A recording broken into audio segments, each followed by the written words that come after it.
can do it. Oh, lost Look it. at that. I planned that the whole time.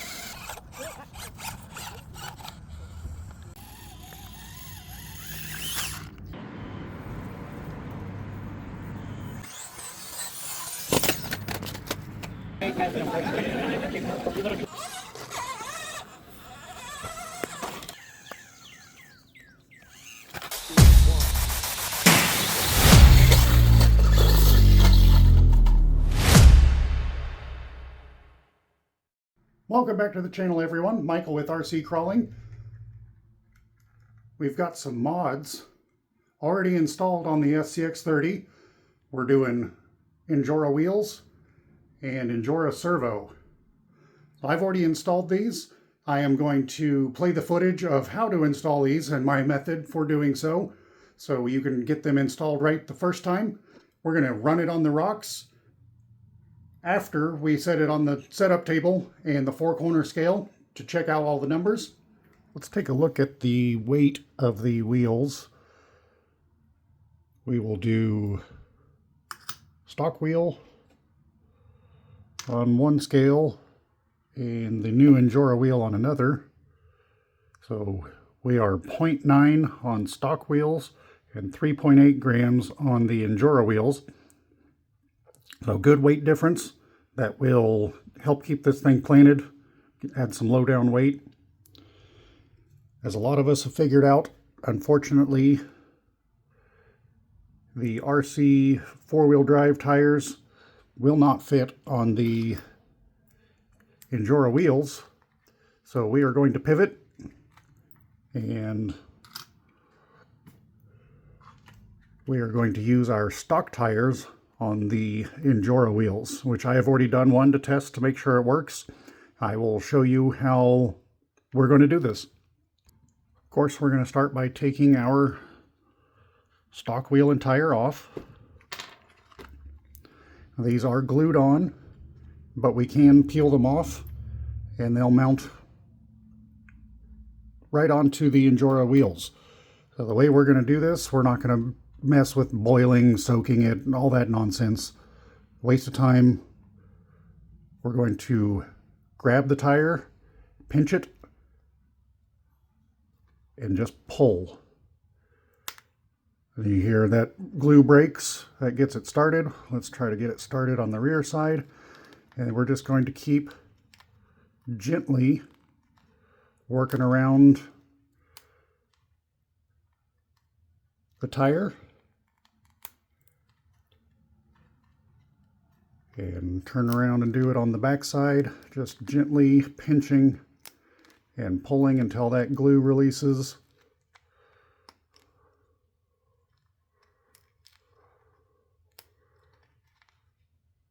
And you can see we lost a little bit of tire on the wheel. No big deal. That bead is still there. And now we can mount it onto our Injora wheels. I'm going to use a little bit of blue Loctite. I just simply dab a little bit onto my desk to have ready. Injora sends this handy tool with the wheels. So we're going to take out our screws that were pre-installed. Just 2 of them to hold the wheels together during shipping. And the best thing about this Injora tool is they've already magnetized it. So when you're working, you just pick up the screws. Nice job, Injora. That's a great touch. We'll take our ring, and Injora has vented it for us. You can see there's a hole in there already, which is wonderful. Pop our ring into the tire.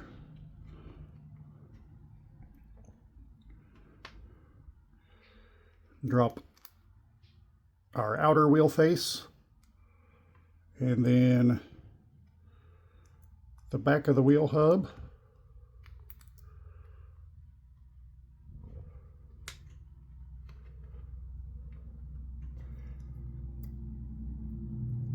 Get our screw prepared. Just a little dip into the thread locker, and then we're going to screw all the way around in a star pattern. Start here, and I jump across, then jump over here, and just keep working around, and then snug the wheels down after all the screws are in. I will get that done. I will do the rest of the tires, and then we will jump into the servo. All right, wheels and tires are mounted. I've got no issue with the stock tires. I am ordering other wheels to try to work with the RC four-wheel drive tires because I want 39mm tires, but stock is plenty good. So that's on there. Now we are going to dive into replacing this servo. So we are going to need to take off our servo horn and possibly our knuckles to get good access. I'm going to have to remove our tungsten putty, but we'll put that back on there when we're finished. I'm going to remove all that, taking the wheels back off, and we'll see where we need to go from there. Wheels and tires are taken off the front axle. I removed all the tungsten putty that I had put on the front axle. And if you've been following along, you'll know this stuff never gets hard, which is good and bad. Bad in this case because it had all kind of drooped and fallen down around the axle. So that was a mess to clean up. But now we can undo our servo horn. And this is a 0.05-inch hex tool.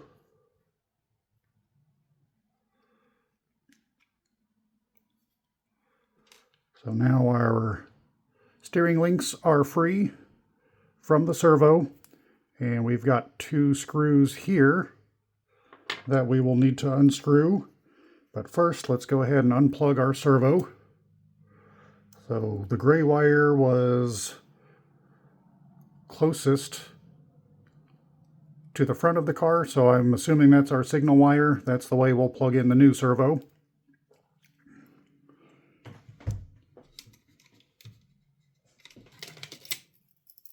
We'll take a precision screwdriver. These are Phillips screwdrivers.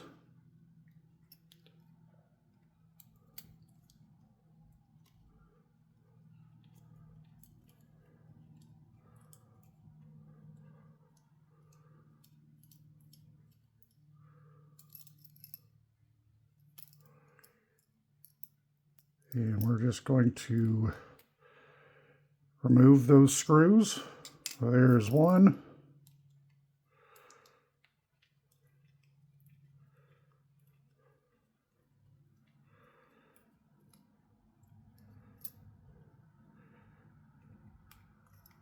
And there is screw 2. So now our servo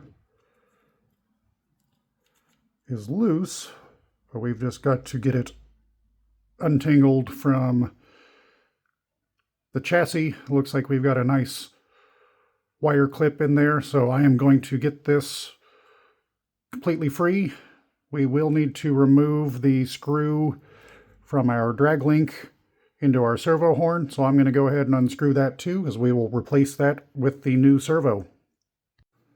Popping back in real quick, just to say it was easier to take the slider ESC off with these 2 screws to get the servo wire out, as it tucks in right through the chassis and the motor into the backside, coming out there, and then clipped in right there.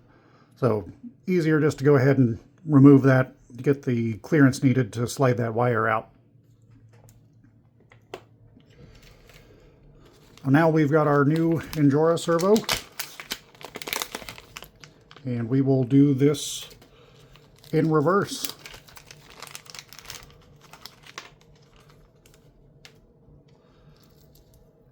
So we will get our wire tucked in, screw on. Come on, focus.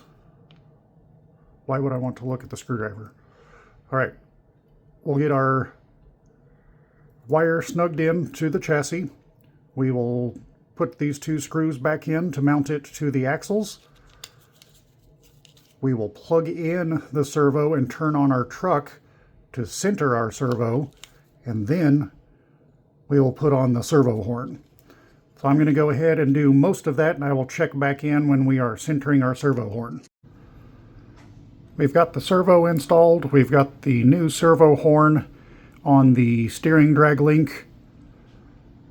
Now we are going to plug in our servo. The white line on the wire is the signal wire, so that if we remember how we took it apart, that wire goes closest to the front of the RC car. We're going to turn on our controller. I'm going to turn the steering rate all the way up, and we'll want to make sure that our steering trim is centered. When your light blinks like that, that means you've hit center. So we're good to go on that end. Going to go ahead and plug in our battery to the ESC.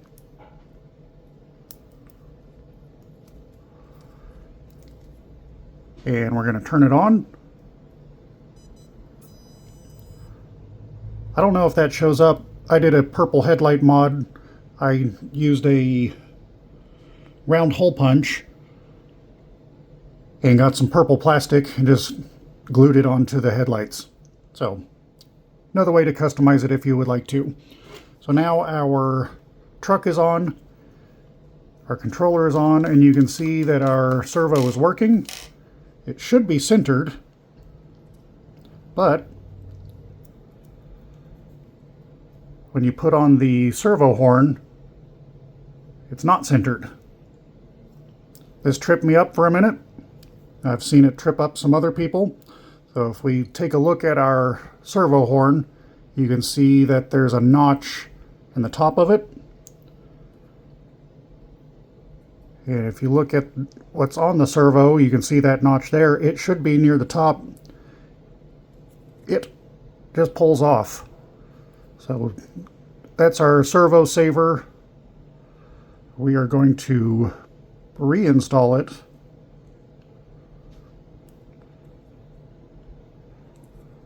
Trying to get close to as centered as possible. So that looks pretty good. Then all we need to do is put on our servo horn. That looks close enough that we can fix the steering with our trim on the controller. So we've got our screw and then our little spring that goes on the screw for the servo saver. And we just simply screw this together now.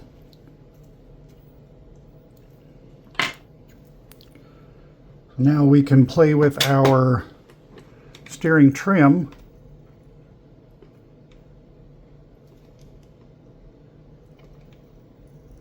And that looks pretty centered. We'll want to reset our endpoints. I'll do that off camera. If you've watched my videos, you've seen me do that several times.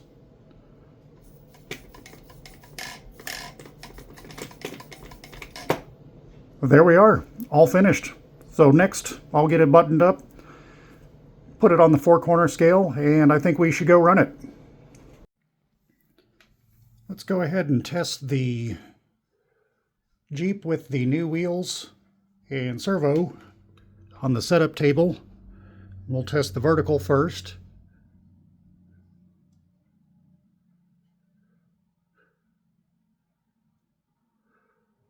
The 50, 55, 60, and about 65 is where we lost it. Now we'll do the side hill.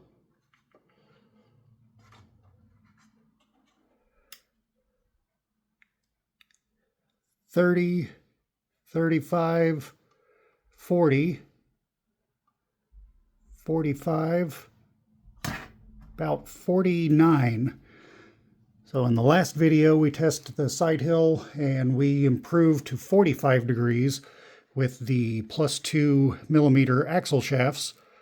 So we gained another 4 degrees with the wheels and servo.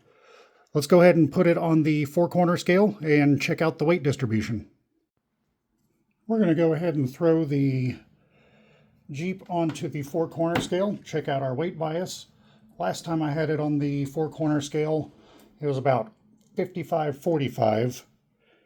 And with the wheels and servo, that's not too shabby. 58, 59 front, 42 rear, total of 173, and 49-51 left to right. Not too shabby. So I'd say these are good performance upgrades as well as visual upgrades with the wheels. Now that we've got all the numbers, let's go hit the rocks with it. We're on the backyard course and we're going to test out our new mods.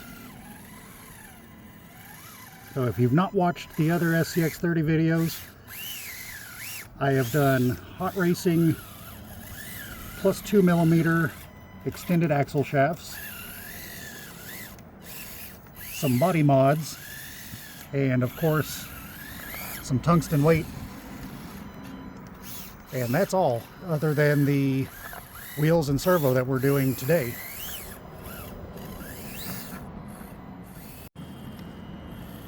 Definitely noticing that we're feeling more planted with that extra weight from the wheels and servo.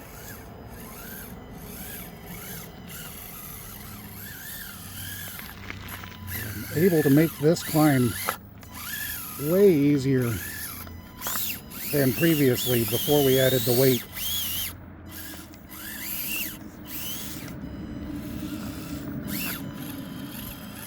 Gotta find just the right line here. There we go. Maybe. Come on, just bump it over. Nice. Our little SCX30 had struggled with this little line climbing up onto these river rocks. See if our mods will help us unlock a new line here. Reset and come back for a second shot, and I think we got it.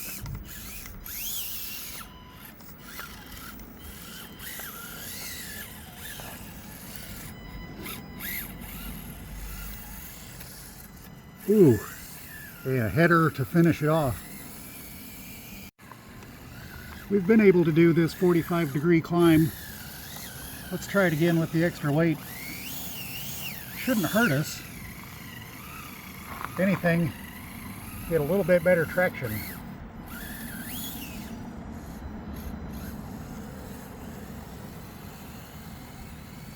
Nice and controlled and easy. So far, I'm really enjoying the extra weight from the wheels. The added 2mm from the axle shafts really helps get our tires up onto obstacles. This is a hard little section for this little tiny Jeep. But if we hit it just right, we should be able to make it. It wants to. Come on, baby. Put that new servo to use. Let's try the servo wiggle, but I think we're turtled. A little hand of God help. This section, a lot of off camber. I found tip sideways a lot, but with the added weight, doing just fine.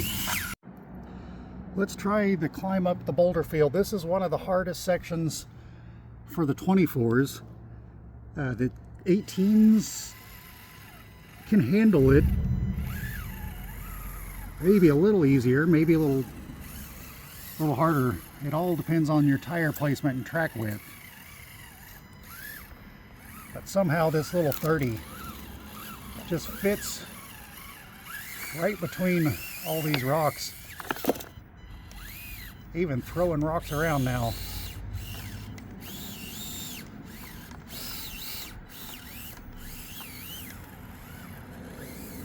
able to climb like a champ. This thing is really becoming a good performer.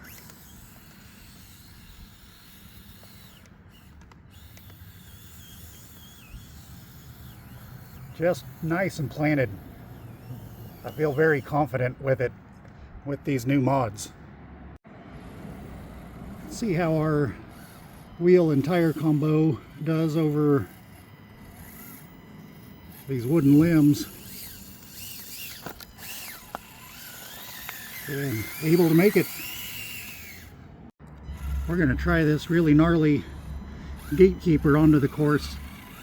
The little 30's never been able to do this, but maybe with our added weight and a little stronger servo, we might be able to squeeze through here. Well, a little bit pinched there. Let's attempt that again.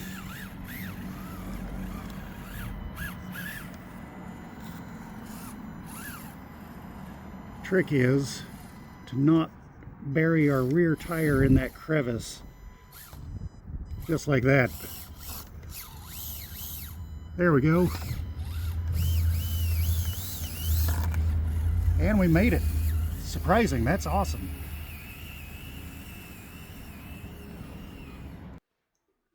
I appreciate everyone following along. This is quite a little performer of a truck. We've got some other wheels coming that hopefully will work with the Dick CPEC tires from RC 4-wheel drive.